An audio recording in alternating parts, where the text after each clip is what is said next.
This is my first night shift at G-Zoo. My usual job is to observe and take care of the animals here at night. To be honest, this job is quite boring. I just sit in front of a screen and watch them sit, stand, or walk around for hours. I look forward to 8 o'clock so I can feed them. At least I get to go outside and breathe some fresh air. It's strange that there are no other staff here besides me. Maybe not many people are willing to work the night shift. But for me, I agreed because it's an easy job with good pay. Somehow, today the deers look more energetic than usual, constantly hopping around. Hey Tiger growled and the camera No 8 went off, startling me a little. It's probably hungry, time to feed them. Both my hands are carrying heavy buckets of meat. I take the food to the tiger and toss them some red meat. But the tiger just lies there, not even bothering to eat. I get closer and see the tiger lying on its back in a strange position. I smell the stench of blood and start to feel uneasy. I try to stay calm, but it's too dark to tell if the black stripes on its skin are blood or not. Then I notice small bite marks on its lower belly. Suddenly, I hear the sound of banging on the enclosure door and the screeching of the gorillas. I immediately run over, thinking the situation there might be more serious.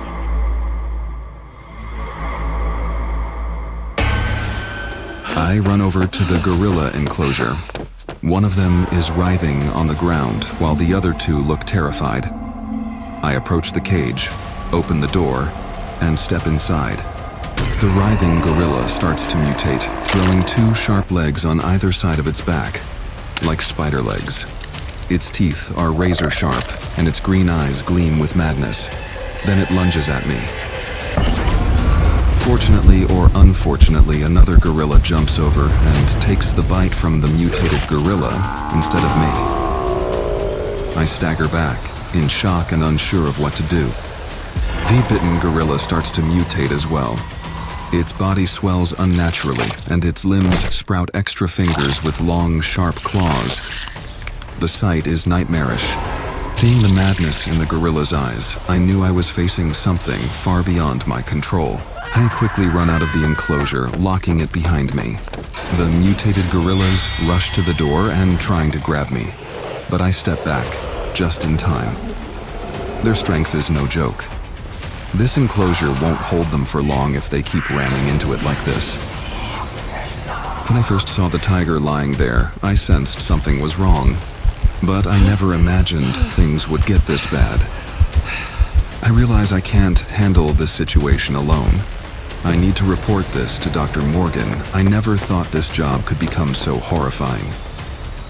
The sounds of banging and screeching behind me and the haunting green eyes make me feel like I'm trapped in a horror movie. I burst into the lab, breathless and desperate. Dr. Morgan, the gorillas, they've escaped. Dr. Morgan looks up from her work, her face pale.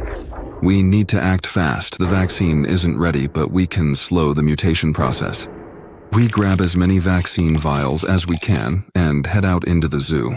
The plan is to inject to the animals and hope for the best. But as we step outside, the scene that greets us is a nightmare.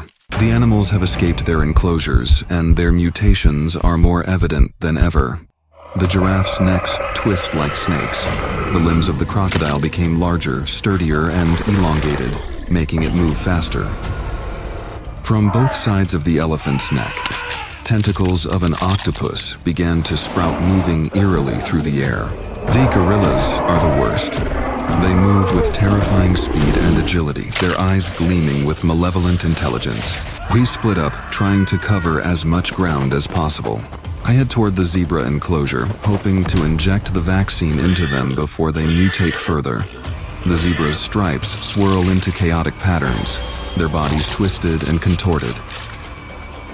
I give an injection to the first zebra, hoping the vaccine will take effect quickly. But as I move to the next one, I feel a sharp pain in my leg. I look down and see a deer who has mutated with its claws digging into my skin. I scream and kick it away, but it is already damaged. I can feel the mutation process starting. I inject myself with a dose of the vaccine, praying it will work. The pain is excruciating, my vision blurs, and I stagger. falling to the ground. I try to stay calm, but the fear keeps rising within me. And as I feel the mutation process beginning in my body, I know this fight is beyond my control. I know my time is running out. Dr. Morgan's voice comes through the talkie like a faint glimmer of hope.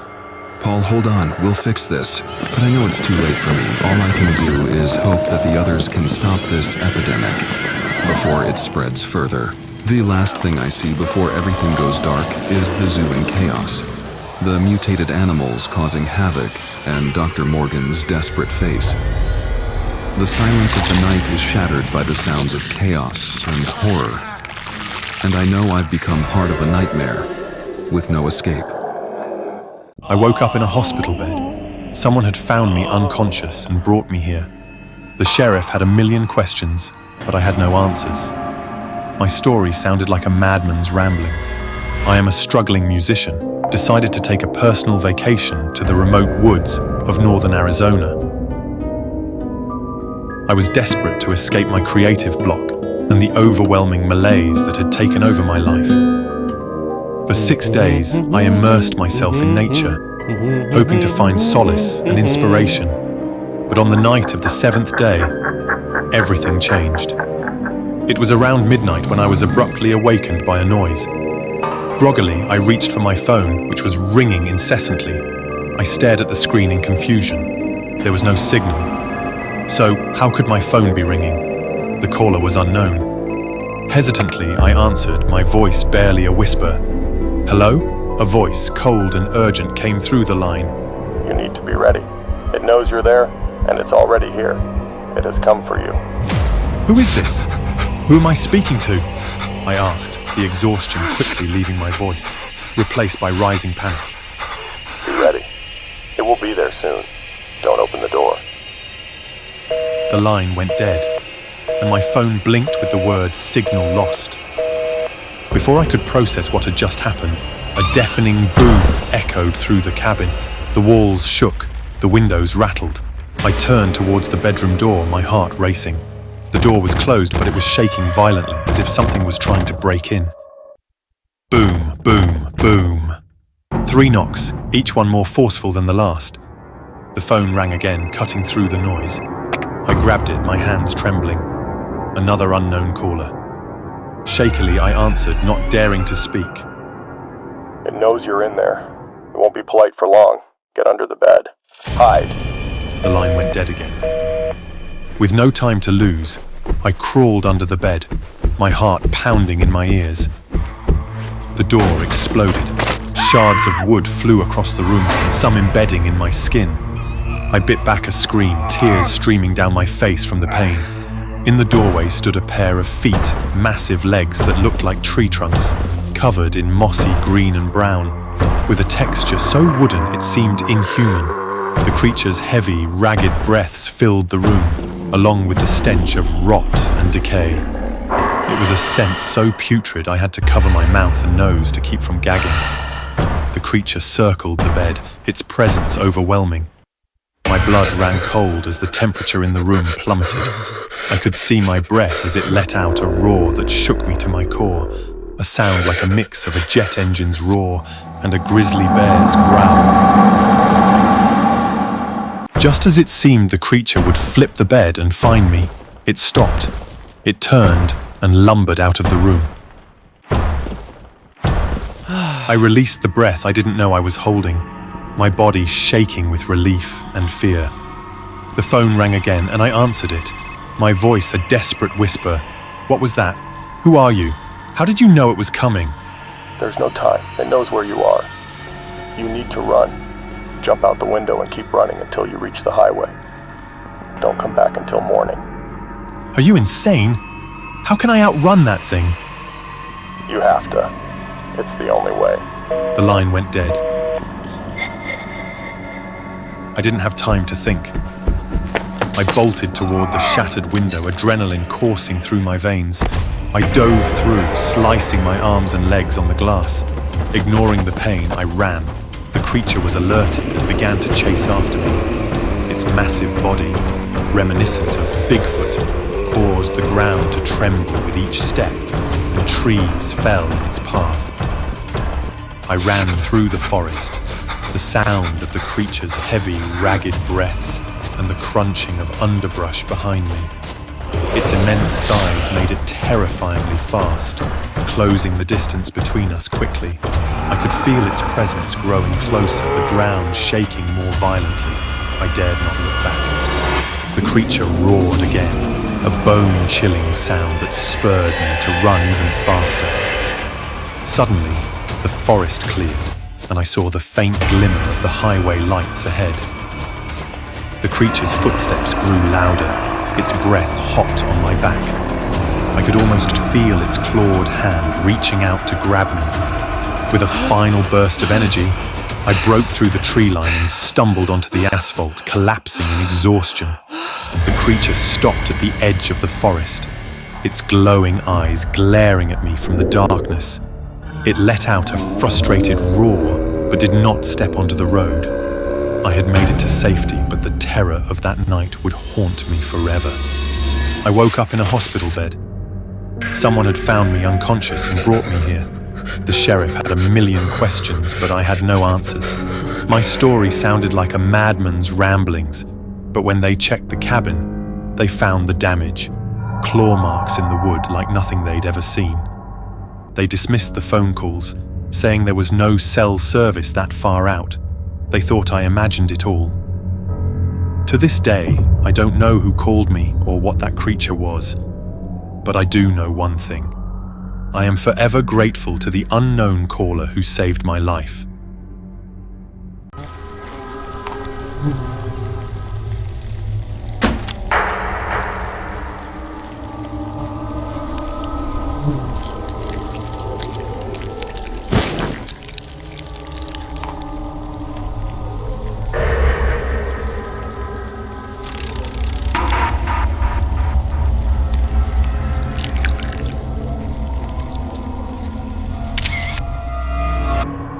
When I matched with Shelby, I thought I'd found someone truly special.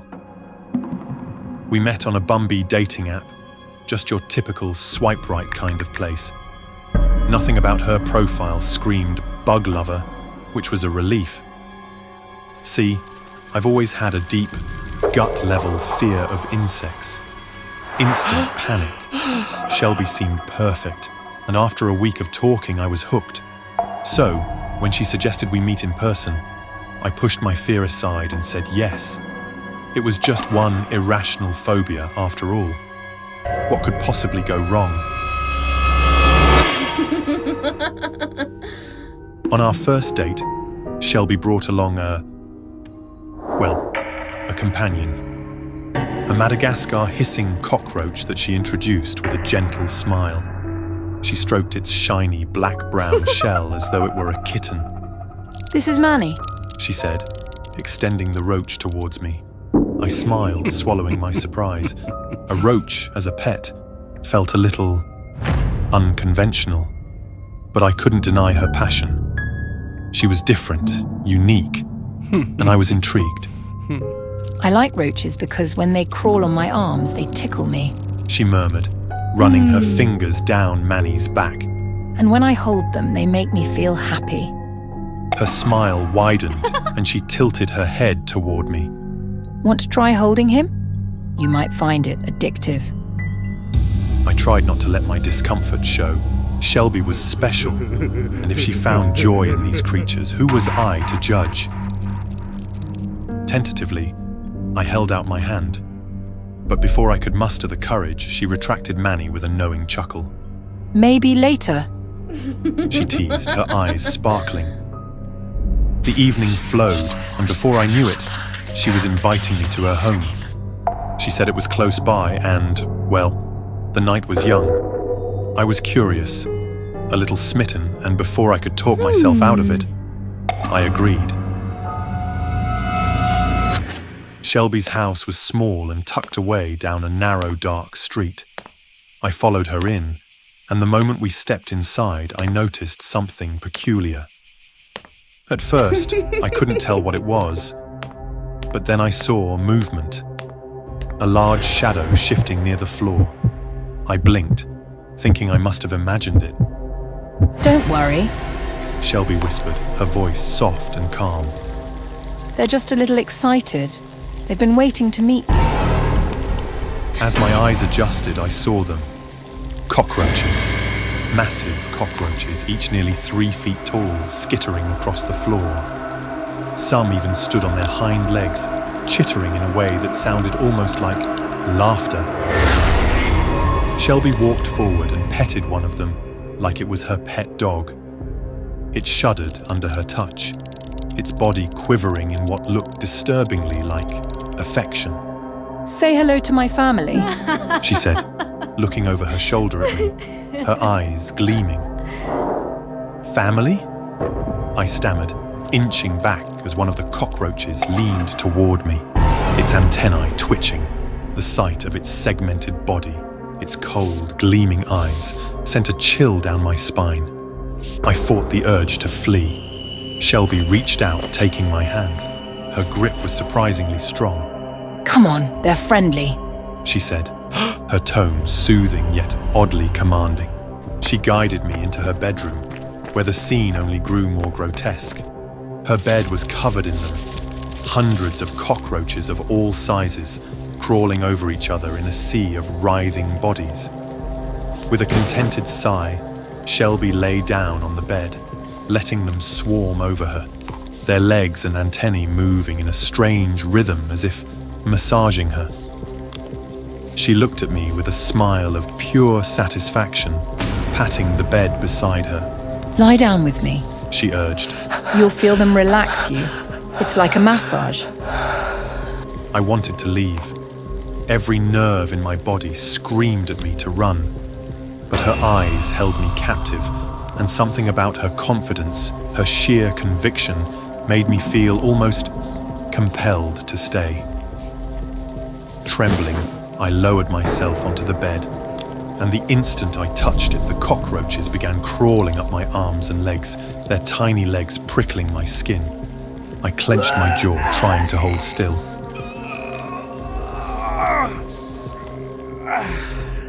Shelby took my hand, her touch warm and reassuring. Just relax. She whispered. I took a shaky breath, attempting to let go of my revulsion, but just then, a cockroach launched itself from her shoulder, straight at my face. When I came to, I was no longer lying down. My arms were stretched above my head, bound tightly to the wall, my feet dangling off the floor. I tried to scream, but a sticky substance covered my mouth, muting my voice. Shelby stood across from me, clapping her hands in delight. Oh, you're awake. Welcome to Shelby's amazing cockroach show.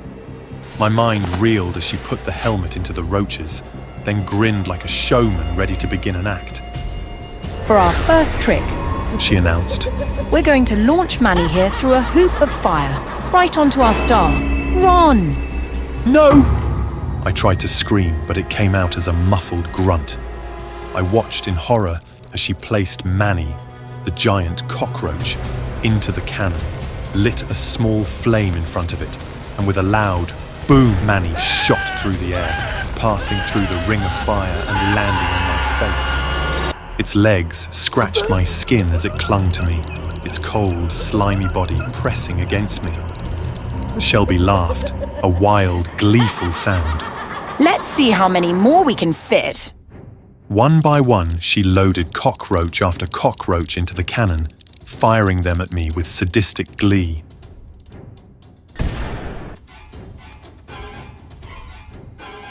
They stuck to me, their bodies writhing and squirming, covering me from head to toe in a living, churning mass of shells and legs.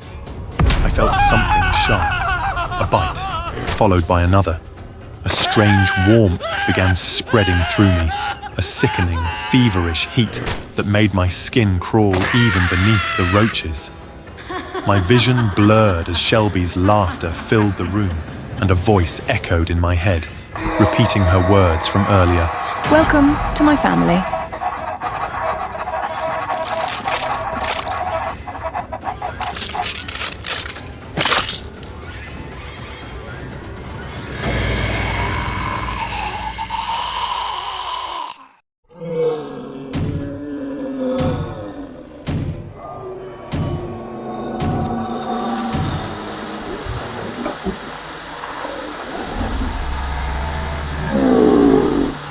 I'm a microbiologist. My specialty? Fungal and viral mutations. If it's gross, dangerous, or involves things sprouting out of places they shouldn't, I'm your guy. It's a dream job. If your dreams include endless pressure, angry bosses, and occasionally dodging test subjects that want to eat your face. Most days, I wanted to curl into a ball and scream, but instead I trudged on, wearing my lab coat like a cape of martyrdom. Then one day, I thought, what if I didn't have to? The idea hit me like a runaway pipette. What if I turned myself into one of those creatures? Temporarily, of course. I'd be too sick to work, collect my occupational hazard insurance, and finally relax. Bonus: nobody could yell at a guy with mutant claws. Thus began the project. I concocted a gas designed to mutate human bodies for 3 days. The fungal compound would dissolve and reconfigure tissue, creating temporary, horrifying mutations before self-destructing. Side effects included mild swelling and a rash, basically the flu with an extra dose of nightmare fuel. Perfect for taking a break without worrying about anyone dying. Step 1. Test it on myself, because that's always the best idea, right? I dipped my finger into the glass jar containing the gas. At first, nothing happened. Then, everything happened. The skin on my finger turned black, sprouting tiny fungal threads that twisted and curled like they had a vendetta. My veins popped like black lightning bolts, and my hand ballooned into a grotesque claw. The pain was intense. But an hour later, it was over. My hand was back to normal, save for some itchy redness. I even high-fived myself with my non-mutated hand for pulling it off. The plan was working. By lunchtime, everything was ready. I figured I'd reward myself with a nice last meal before my vacation. A bowl of pho never tasted so good.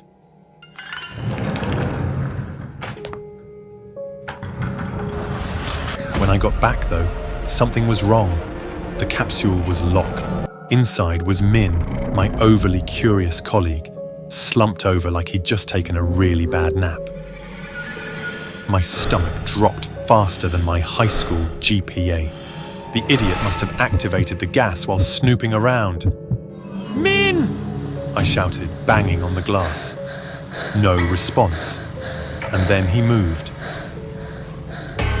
His body spasmed as fungal veins crept across his skin.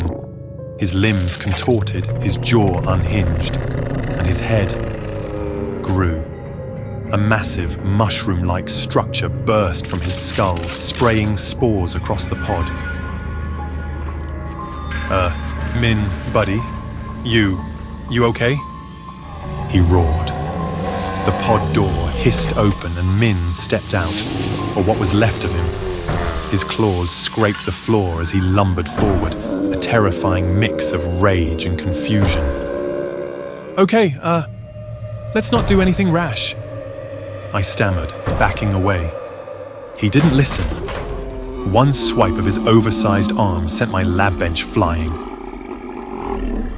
I dodged and bolted for the control panel, slamming the emergency lockdown button. The lab door sealed shut with a satisfying clang. No way was I letting the boss find out. If this got out, I'd be buried in work, overtime, and pay cuts.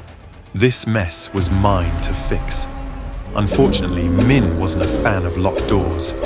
He pounded on the reinforced glass, cracks spiderwebbing with each hit. I needed a plan. Fast. Grabbing a fire extinguisher, I crept toward him. The second he broke through, I let loose a blizzard of foam, momentarily blinding him. He howled, swiping wildly, but I managed to activate the decontamination system. Gas filled the room, designed to neutralize pathogens and hopefully raging mushroom men. For a moment, it worked. Min staggered, coughing and wheezing. I started to breathe again. But then he adapted, because of course he did. Great. Desperation hit. My eyes darted to the capsule, the one thing that could even the odds. If I mutated myself, I might stand a chance. I sprinted for it, sliding into the pod like an action hero. But when I hit the activation button, nothing happened. Sparks flew from the control panel. Min's earlier rampage had severed the power supply. Of course! Why not? I slumped in the pod, exhausted. Min stalked closer, his heavy breaths filling the room. I closed my eyes, ready to accept my fate. But then, salvation arrived. The lab door burst open, and a team of security guards stormed in. They shot Min with tranquilizer darts and hit him with electrified nets. He thrashed and roared. But eventually, the beast went down. As the guards dragged Min away, my boss showed up, hitting me with their signature line. Care to explain what the hell just happened here? I gave a weak thumbs up. Science experiment? You'd think my problems ended there, but no. First, I was stuck writing a mountain of incident reports. Then, I was ordered to develop a cure for Min while taking over his workload. After a week of sleepless nights and more caffeine than any human should consume, I finally cracked it. Min was cured, though he wasn't thrilled about the whole mutant mushroom thing. Fair. As for me, I learned an important lesson. Sometimes taking a break is better than accidentally turning your coworker into a murder machine. But hey, at least I didn't have to dodge test subjects this week. Small victories.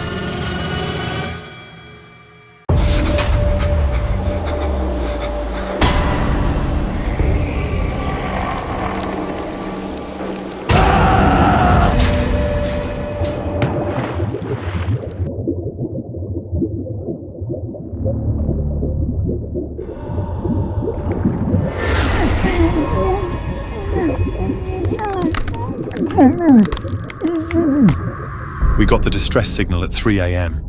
It woke me from a deep sleep, the shrill beeping echoing in my ears. Bobby, Kim, and I stumbled to the control room where the radio was flashing urgently. Distress signal from a yacht? Bobby said, his voice tense. Registered to a Daniel Owens. No other information. All right, I said, adrenaline kicking in. Let's gear up. By 3:10 a.m., we were cutting across the waves in our rescue boat, surrounded by the darkness of the ocean.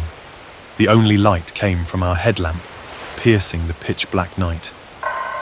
The weather was clear, but I couldn't help but wonder what had happened to Daniel and his friends, since it had been a long time since we'd received an SOS without a storm. Who knows with these rich folks? Kim said. They do all kinds of weird stuff. The ocean loomed ahead of us, pure darkness in every direction. I glanced back, seeing the lights from the dock getting smaller and smaller, eventually swallowed by the void. We reached the yacht by 3:20 a.m.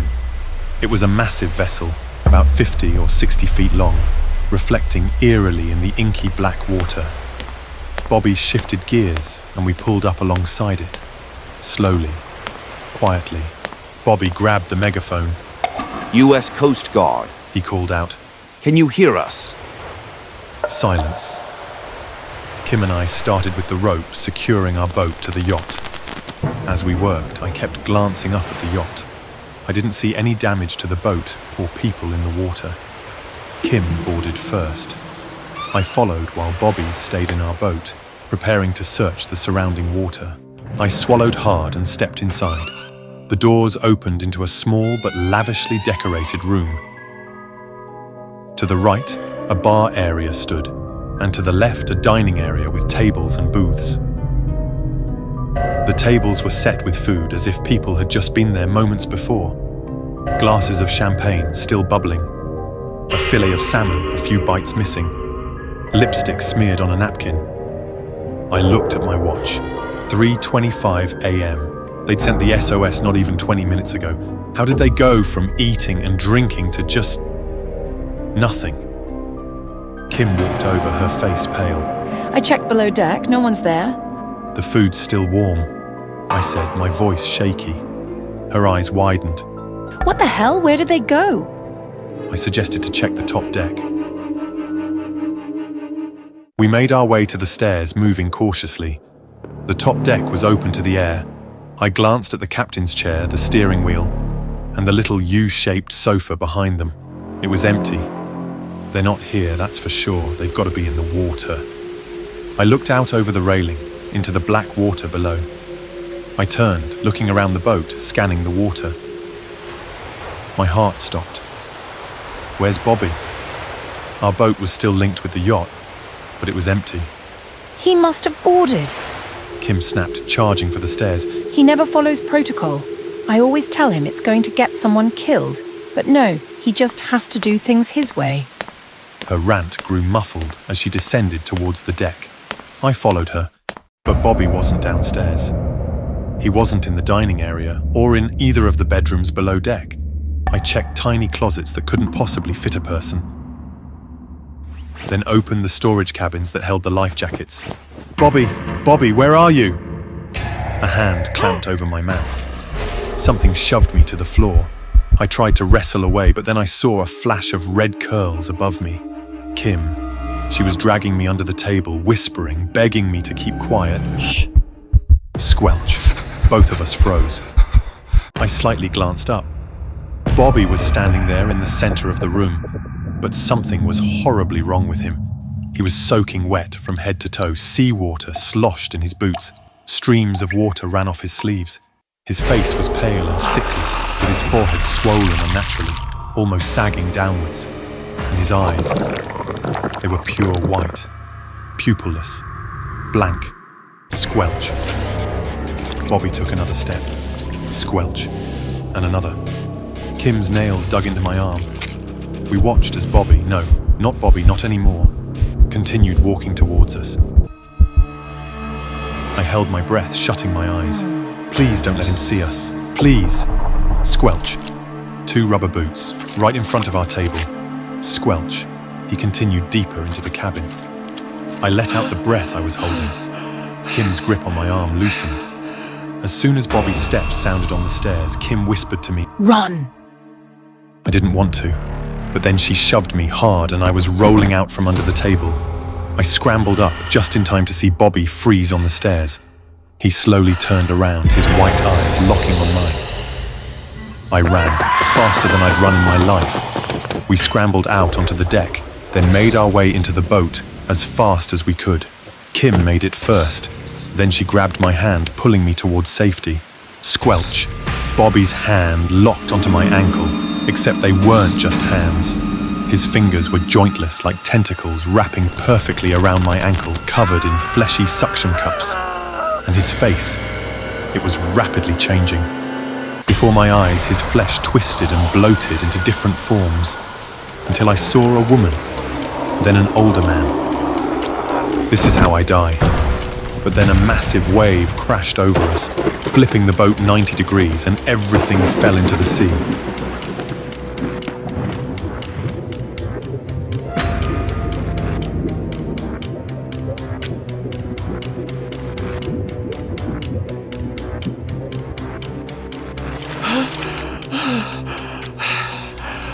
Back home, I was so relieved, so thankful.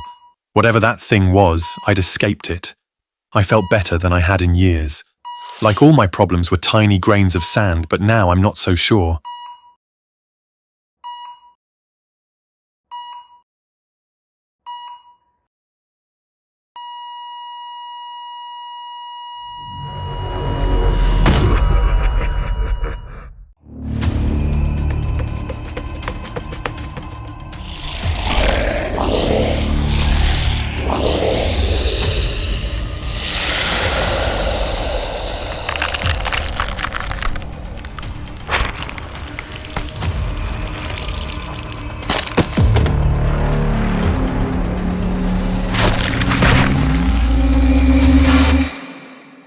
I hate this looping life.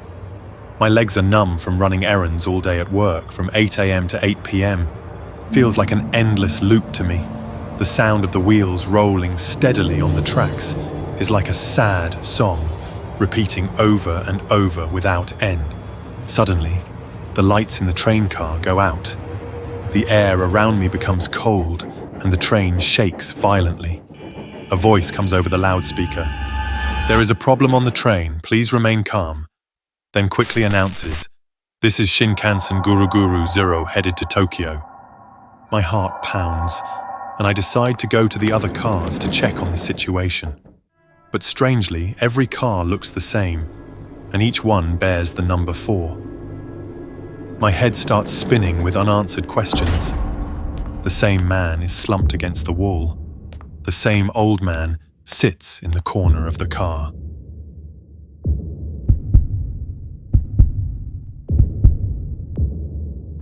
"You've fallen into a loop," he says, his voice deep and ominous. "A loop?" I ask, not understanding what he means.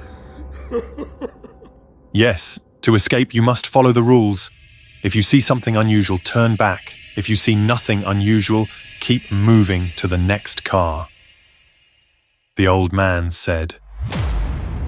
I look around again.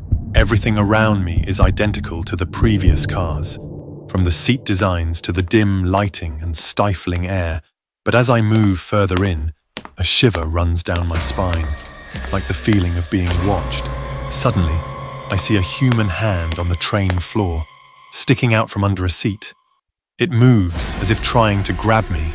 My heart stops for a moment and fear surges up. A headless body was trying to cling to me, creeping closer to me, and its hands were reaching out as if searching for something. I realize this is something unusual, just as the old man said. I turn around, ready to run forward. Suddenly, a head fell right before my eyes. Its eyes are wide open, lifeless, and its mouth is agape as if trying to scream, but no sound comes out. In a split-second reaction, I dodge the bizarre head instinctively to avoid danger. I crawl into. Before I can catch my breath, suddenly, the sound of breaking glass comes from above. Water starts pouring into the car quickly like an invisible monster.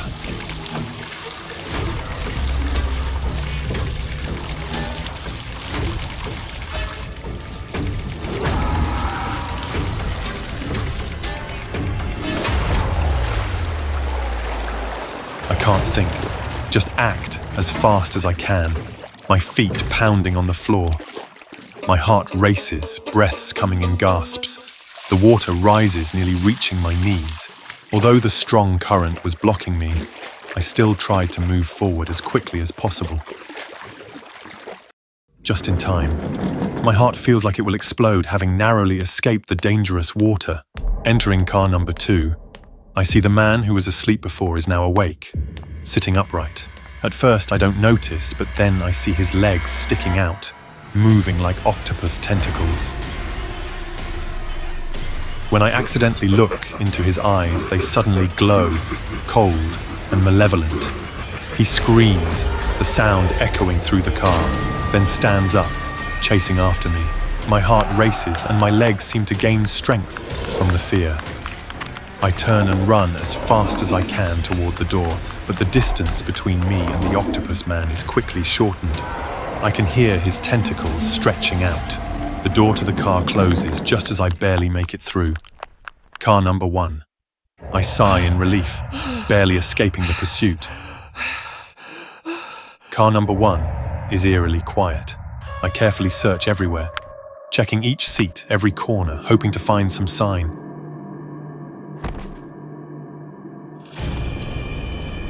Each step makes my heart beat faster. Nothing unusual. I check every little detail, but everything is normal. I decide to take a risk. Thankfully, I step into car number 0, feeling a blanket of calmness. This is the last car. I think I'm close to escaping the loop. This car looks completely normal, with no signs of anything unusual. I sigh in relief, thinking I've finally escaped the nightmare. But then, just as I'm about to leave the car, I notice something moving in the corner. A strange creature stands up from a seat, its eyes glowing brightly in the dark. Its skin blends with the patterned seat fabric, making it invisible until now. The creature starts moving toward me, quickly and silently. Panicked, I turn and run toward the other door. The creature is almost upon me. Its footsteps are heavy. Its breath is cold like a freezing wind on my neck. I run as fast as I can, but it feels like I'm never fast enough. The creature is getting closer. I can feel its presence right behind me. Just as I reach the door, a seat suddenly flipped down, tripping me up, and I fall to the floor. The creature lunges, its long, bony arms ready to grab me. I can't do anything but close my eyes, bracing for the inevitable end. I wake up after a bizarre dream. A worried woman looks at me suddenly, concerned in her eyes, asking, "Do you know why everything seems to be repeating?" "You've fallen into a loop." I can't control my voice. "If you want to escape, remember the rules. If you see something unusual, run straight ahead, don't look back."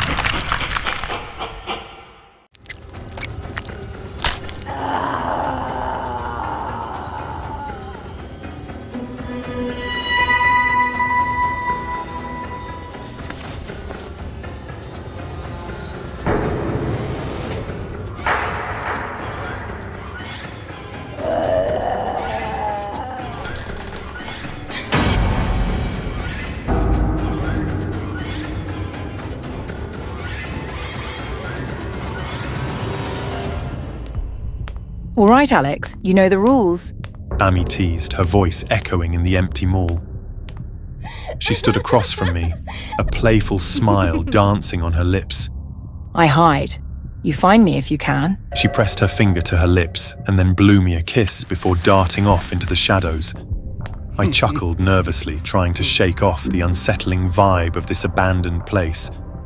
The mall had been shut down for years, long enough for dust to cover every inch and mannequins to be left in strange poses, scattered like forgotten puppets.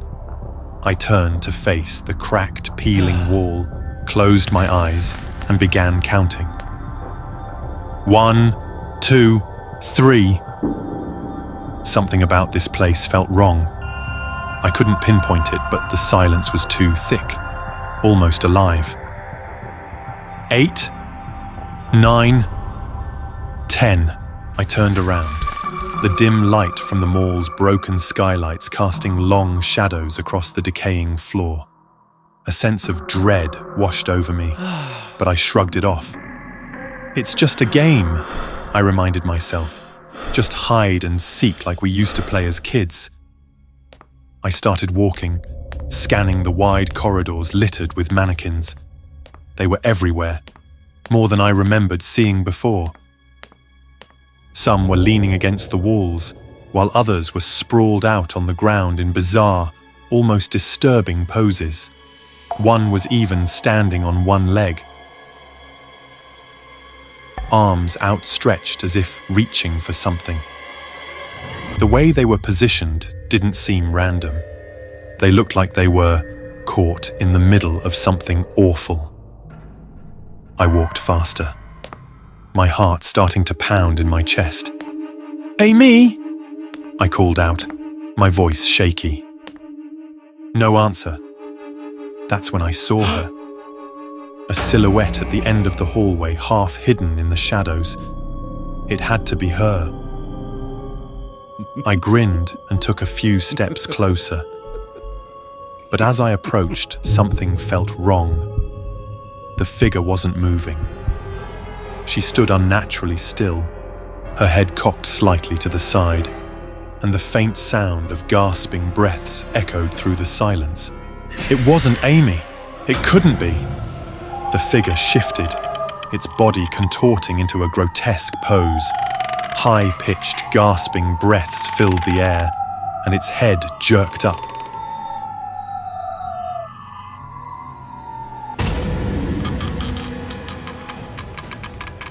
could see it now. It wasn't a person at all. It was a mannequin. But unlike the others, this one was alive, its mouth stretching into a grotesque grin, its eyes wide and unblinking. The mannequin let out a giggle, a sick, distorted sound, and started walking toward me, its body twisting into exaggerated, provocative poses as it moved. Its arms moved unnaturally, its legs bending as though its joints were dislocated. The closer it got, the more horrifying its movements became. "Amy!" I called out again, panic rising in my throat. This wasn't a game anymore. Something was very, very wrong.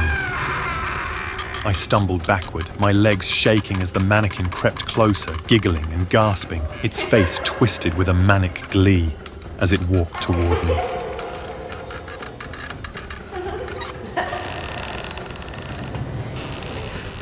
Its head snapping back to stare directly at me, unblinking.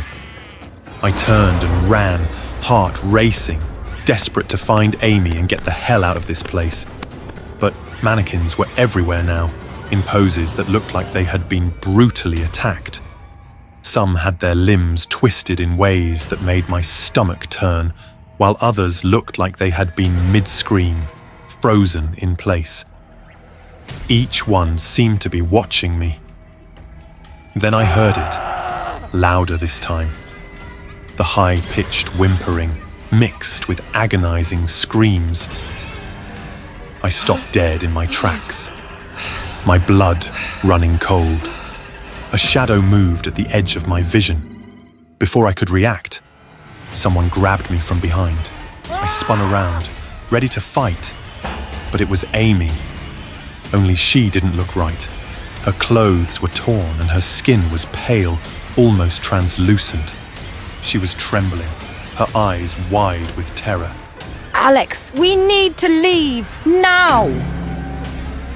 I opened my mouth to speak, but before I could say anything, that sound, the giggling, filled the air again. It was closer. I turned just in time to see the mannequin from before charging at us, moving faster than anything that lifeless should. It let out an ear-piercing screech as it lunged toward us, its fingers twisting, snapping off and reshaping into sharp, jagged points. Before I could react, it shoved me aside, sending me crashing into the floor. I watched in horror as it grabbed Amy, forcing her down. Alex! She screamed as the mannequin's sharpened fingers drove into her arm over and over. Blood poured from the wounds, but the mannequin wasn't finished. Its fingers dripped with a strange, thick liquid, like some sort of polymer that oozed into Amy's open wounds. She screamed again, a sound of pure terror and agony as her arm began to freeze, turning pale and rigid. The mannequin ripped her finger clean off, and then, as if mocking her, attached it to its own hand. "Amy!" I shouted, scrambling to my feet, but it was too late. Her skin was hardening, turning glossy, her eyes wide with frozen horror. She was becoming one of them, a mannequin. The creature's twisted smile grew wider as it finished its gruesome task. It glanced at me, Amy's stolen finger still on its hand, and it blew me a kiss the way Amy had done to me. Then it crawled toward me, faster, moving like a mad predator. I bolted, sprinting as fast as I could, my breath ragged and heart pounding. I didn't stop running until I was out of the mall. Once I got home, I frantically searched the internet, my fingers trembling as I typed. It didn't take long to find the answer. SCP-847, a living mannequin, an anomalous entity that had escaped containment, and now it had Amy. I had to find help. I had to get her back. But all I could hear, over and over in my mind, was that twisted laugh and the sound of her voice, frozen in terror.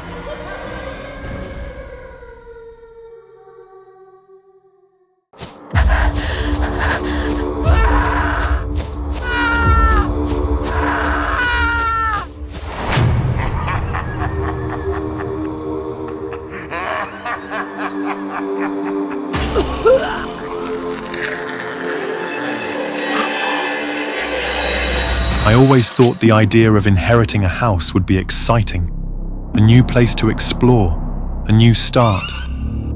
But when I received the news about the old Victorian house from my aunt, something about it felt wrong. My aunt had always been a bit of a recluse, someone who kept to herself and rarely talked about her life.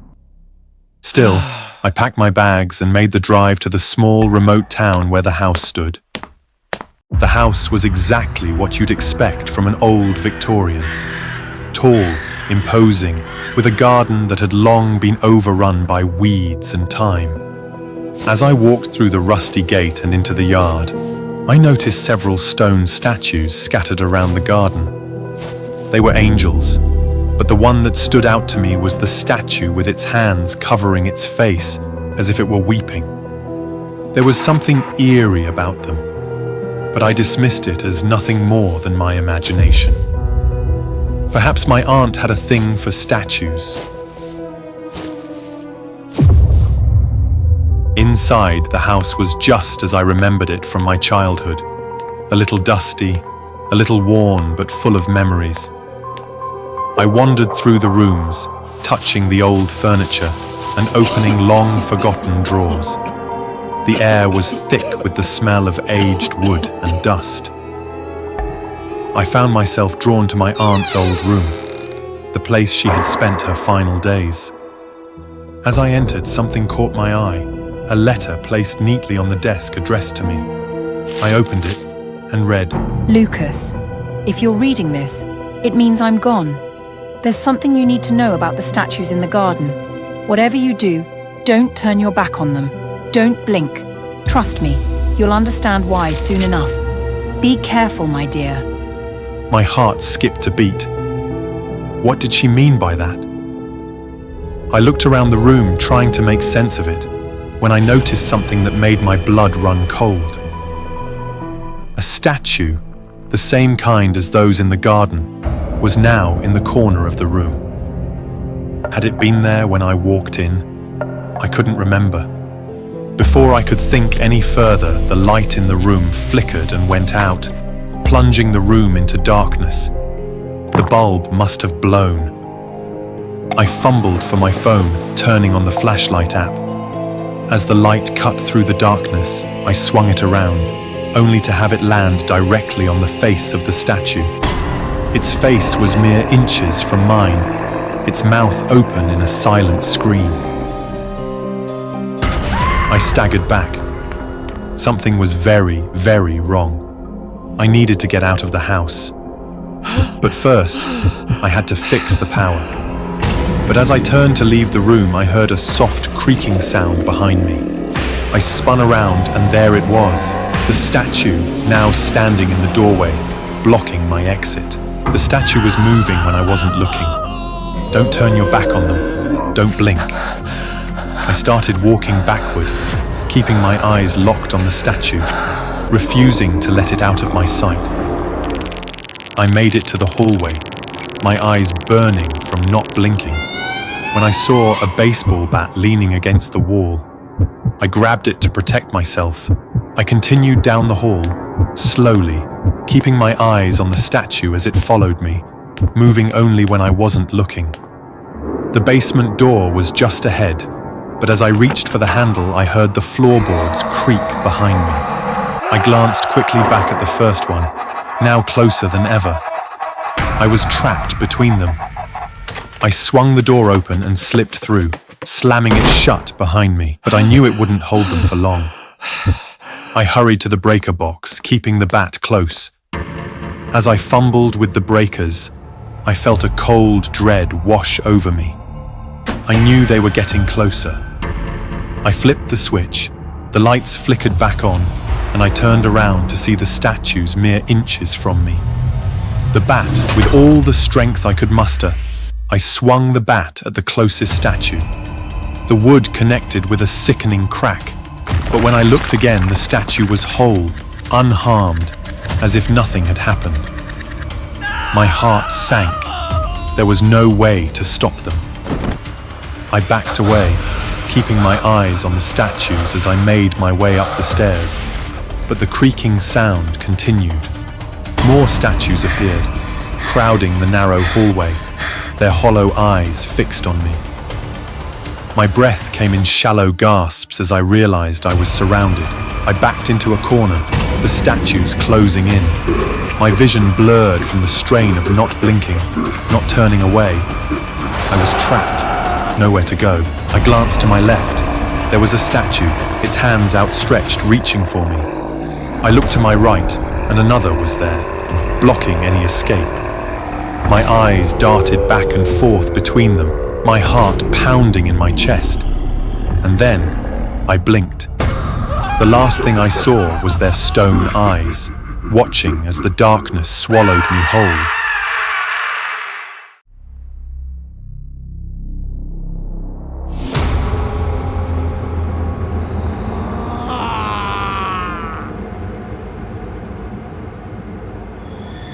It was my first night shift alone, but I tried to keep calm. This was just another part of my job as a medical examiner. Bodies came and went. They were lifeless, just shells.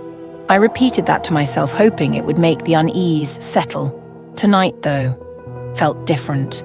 There were 3 bodies lined up for autopsies. The first 2 went by without incident. Routine. Accidents. Nothing remarkable. But when I pulled the 3rd body from the cold chamber, something inside me faltered.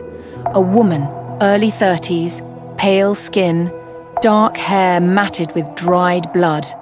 Her name was Jane Doe, and her cause of death was listed as a stroke. There was nothing unusual about that, but something about this body felt off. I glanced at her hand and noticed something strange. It looked like a bite mark. I pulled up the case file and saw a note scribbled in the corner. Witnesses reported Jane was found in the middle of an exorcism. I stared at the words, trying to process what I was reading. An exorcism. That wasn't something you saw in an official report every day. I shook my head, trying to shake the growing sense of dread. It didn't matter how Jane had been found. What mattered was determining her actual cause of death.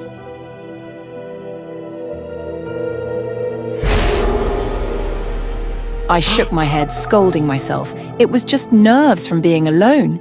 I'd seen worse before. Much worse. I gathered my tools, mentally preparing myself for the examination. I slid the scalpel down her chest, cutting through the skin with practiced precision. Everything was going smoothly until the power flickered. The lights dimmed, then surged back on, but not before I felt a strange sensation, like a static charge running through my body. My hands trembled, the scalpel slipping slightly, leaving a jagged line on her skin. I cursed under my breath and steadied myself. It was just a power fluctuation. The building was old. These things happened.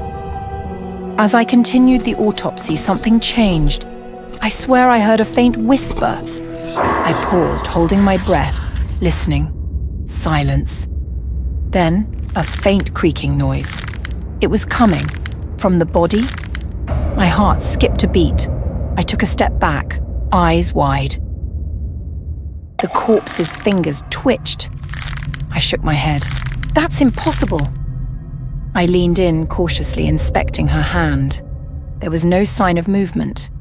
Maybe it had been a trick of the light, a result of my overworked imagination. But then it happened again. This time, her whole hand jerked. I stumbled back. I froze. Her eyes, once lifeless, were now locked onto mine, filled with something dark and malevolent. A chill swept through the room and the whispering returned, louder now, surrounding me. The sound was everywhere, growing louder with each breath I took. Let me out! The body slowly sat up on the table, moving with stiff, unnatural motions. Her eyes never left mine. I tried to move, tried to scream, but my body refused to cooperate. I was rooted to the spot, paralyzed with terror. You can't leave! The voice whispered again, though the corpse's mouth didn't move. It echoed inside my head. I need you! The lights flickered again, and the room was plunged into darkness. I heard the scraping of metal against metal, the sound of the body moving closer. Panic surged through me, adrenaline finally kicking in, and I bolted for the door. My hand fumbled with the handle, my breath coming in ragged gasps. But the door wouldn't budge. "Please, please," I whispered, turning the handle with all my strength. "Please open!" A cold breath brushed against the back of my neck, and I turned, heart pounding. She was standing right behind me, her face inches from mine. Her eyes gleamed with something unnatural, something ancient. You can't escape! She murmured, her voice now clear and cold. I've been trapped for so long. Her hand reached out, and before I could react, it latched onto my arm. A burning sensation shot through me, and I screamed as she bit into my flesh, leaving the same mark that scarred her own hand. I need a body. Yours looks strong. The cold, sharp pain intensified, and I felt something crawling inside me, something dark and invasive. My vision blurred as I struggled to break free, but her hold was unyielding. The whispers grew louder, deafening now, as the presence began to force its way inside my mind. Suddenly, I wasn't in the morgue anymore. I was in a dark, endless void, floating in a sea of nothingness. The only thing I could hear was her voice, echoing around me. I could feel her taking over inch by inch, claiming my body as her own. My thoughts grew foggy, my limbs heavy and unresponsive. I tried to fight back to push her out, but it was no use. She was too strong. Just before I was consumed entirely. Her voice whispered one last time, soft and triumphant. Thank you for your gift.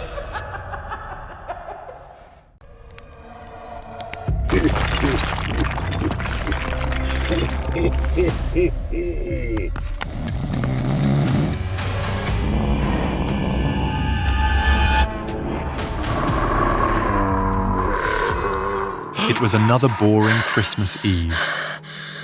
My roommate was out on a date with his girlfriend, leaving me home alone. I randomly picked a Christmas movie to watch, only to realize I had chosen a horror movie. I quickly turned off the TV, and the deafening scream from the movie finally stopped. No longer in the mood for TV, I decided to call it a night and head to bed early. But after finishing my nightly routine, the bathroom door got stuck. At first, I felt more confused than worried. It's just the two of us guys living here, so I never bother locking the bathroom door. But tonight, for some reason, the door was jammed shut, combined with the creepy vibe of the horror movie I'd just watched. The whole situation felt off. I've never found having a sturdy door so troublesome. I kicked it with all my might, but it didn't budge. Out of options, I pressed my ear against the wall to listen for any noise from the neighbors, but they were having a party, and my sounds were drowned out by the music. The room is 10 by 10 by 8 feet.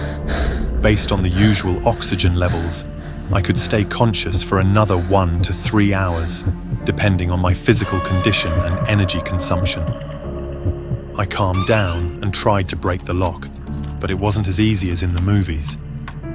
Frustrated, I used force on the door handle, but it didn't work either. Suddenly, I heard shouting from my living room. I was about to call for help, but then I realized it wasn't my friend's voice. At least 2 people were fighting. My house had been broken into. The fight abruptly stopped. I held my breath as footsteps approached. Had they discovered me and planned to eliminate me? The intruder stopped at the bathroom door and started talking to me. You're the owner of this house, right? Don't worry, I'm just a part-time worker dressed as Santa Claus to deliver gifts to kids. I found an intruder in your house, but don't worry, I've taken care of him. I pretended to listen to his excuses, having no other choice as I was about to suffocate in this small room. He used a saw to break the door. He was definitely trying to intimidate me. The door opened, I felt a chill down my spine, my heart racing. I had to stay alert and find a chance to fight back. The intruder, dressed as Santa Claus, seemed to have indeed fought with someone, but I couldn't trust him easily. I threw a bar of soap at him. As I hoped, the intruder slipped on the soap, and I quickly escaped his reach. I quickly ran to the living room to call the police, but the sight stopped me in my tracks. There was a large pool of blood on the floor, indicating someone was seriously injured. It couldn't be the thief I had just taken down. He must have an accomplice, so I couldn't act recklessly until I found the injured one. I grabbed a firework tube, ready to fight these thieves. You bastard, trying to escape? What? Where did he go? The thief's words confused me. It seemed they weren't on the same side. No matter, I had to deal with the one in front of me first. The sound of fireworks and the thief's screams filled me with satisfaction. I had defeated my first enemy of the night. Just then, the appearance of an uninvited guest made me feel scared. In front of me stood a Santa Claus, but what terrified me was that he looked and appeared exactly like the Santa Claus from the horror movie I had just watched. The thief seemed extremely scared of this Santa Claus, only managing to scream in fear before running away. But what I saw next horrified me even more. That Santa Claus had just teleported right in front of me. The thief, now targeted by Santa Claus, looked utterly terrified, as if facing a demon. You're not human. I clearly killed you earlier. I was horrified to see two Santa Clauses in front of me, and it was clear the second one wasn't human. I had to do something to stop him before he dealt with the thief and turned on me. Both were dressed identically and kept switching positions. I held a dart in my hand but didn't know where to aim. I decided to throw it with all my might. Tonight, neither of them would leave my house safely. The dart flew, and I took one down.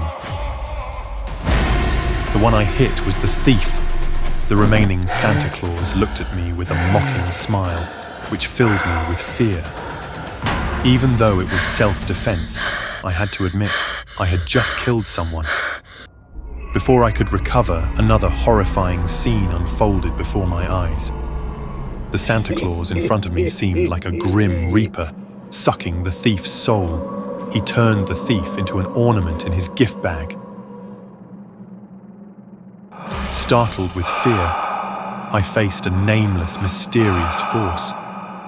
Regretting turning off the horror movie too soon, I wondered if watching further might have revealed how to confront this demonic Santa Claus.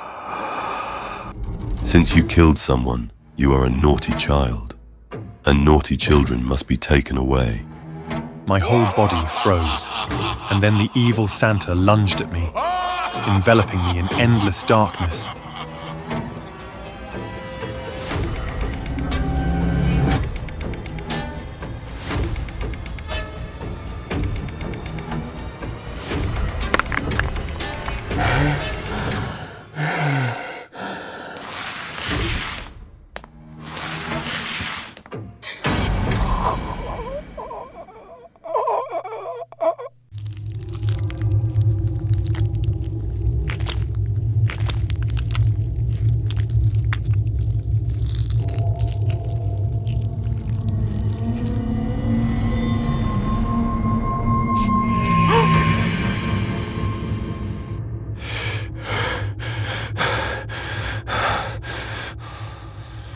I can't remember how many times I've had this dream, but the fear and helplessness still make my heart ache. That's right, I'm terrified, absolutely haunted by spiders. As a child, I lived on my dad's insect farm, surrounded by spiders. The fear nearly gave me a fatal heart attack, leading my parents to divorce. Now, I live with my mum. My graduation is soon, but Dad didn't reply to my invitation. His last email, 2 weeks ago, proudly announced his success with mutant spider research. I have a bad feeling something went wrong with my dad's research. I've decided to go to his farm and make sure he's safe. It's been almost 10 years since I last set foot in this house.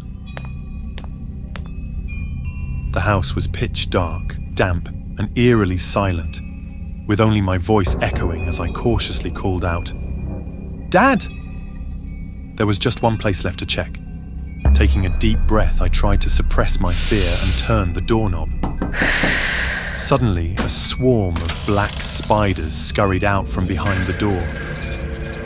My body froze, trembling as I collapsed to the floor. At that moment, someone stepped out of the basement. It was my dad, George, the biologist, silently blowing a strange flute that sent the spiders retreating into the basement. Dad helped me up, his frail hand pale with black veins and dark, sharp hairs like a spider's bristles. Something was definitely wrong with him. Why are you here, Jax? I handed him the invitation card. He took it without a word, his cold demeanor cutting deep. Then I noticed something stuck on his eye. Instinctively, I reached out to remove it. It was a strand of spider silk, not something accidentally caught in his eye, but something coming from inside it. Dad jerked back, clearly annoyed by my actions, and rubbed his eye. The strand of silk disappeared without a trace. "Dad, my car broke down. Can I stay here for the night?" Fine. But stay in your room. Don't wander around. Seeing Dad's odd behavior, I knew something was wrong, likely because of the spiders. I made an excuse to stay and find out. As a meticulous researcher, I figured Dad would have recorded his entire experiment. I was right. Taking a deep breath, I opened the first folder. Skipping the confusing reports, I clicked on the first video, and it terrified me. The clip showed a female spider carrying an enormous egg sac. The spider screamed in pain, like a woman about to give birth. But spiders lay eggs, don't they? My suspicions were quickly confirmed. I watched as a massive baby spider broke out of the egg, dragging its mother's insides with it. The hungry spider rushed to its first meal, while the mother lay weak, helpless, and still as her young devoured her. It was so cold-blooded, so cruel. It was more disgusting than any spider or monster I had ever imagined. It took me a moment to regain my composure. I opened the final video, but what I saw was even worse. I was sure this spider was no longer a normal creature. Thinking about how this mutated spider had been born, I feared for my dad. What would happen when those eggs hatched? Suddenly, my dad appeared in front of me, his face furious. Jax! What are you doing here? I forced down my fear and rushed to tear off his shirt, hoping what I had seen was just a scene from a sci-fi movie. But I was wrong. These spiders were more dangerous than I had imagined. Each egg was stuck to my dad's skin, with a tiny tentacle piercing his spine. They were living and growing off his spinal fluid. The fear in my chest grew stronger, and I felt dizzy, my hands and legs trembling uncontrollably. Looking up at my dad, I noticed his eyes were slowly turning into those of a spider. I heard him gasp and scream at me.